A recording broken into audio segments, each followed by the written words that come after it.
pessoal,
e não é?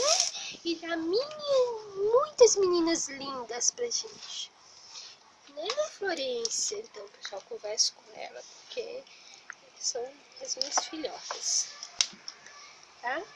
Então, aqui tá a Florência. E tem outra que eu comprei aqui, deixa eu mostrar pra vocês. Ó, gente, eu não vou fazer isso hoje, porque tá muito frio aqui, tá ventando muito.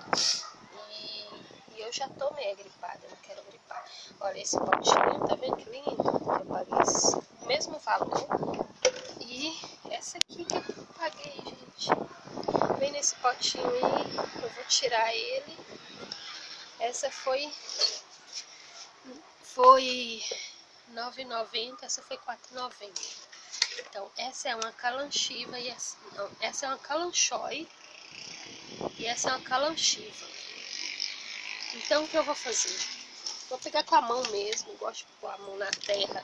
Ó, esterco, 2 mãos de esterco, uma mão cheia de humus. Aí eu vou misturar e vou abrir. Aí eu vou pegar aqui ela. Ai, vou pegar a nossa... Olha, gente, tá vendo? Eu vou colocar aqui no meio. Vai dar um pouquinho de trabalho agora filmar, colocar a terra filmando, mas olha, gente, que linda que ficou. Agora eu vou colocar mais 2 de esterco e mais uma de humus. Se precisar, no decorrer, eu vou olhando como ela sai da pita e se precisar, eu coloco terra preta, porque eu acabei de comprar, tá, gente? Comprei um tiquinho só, né, minha linda? Você é tão linda, eu quero que você cresça. Então, gente, é isso aí. As nossas novas filhotas aí. Lindas, não é? E, gente, curte aí. Dá aquele like aí e vamos acompanhar elas aí, ok?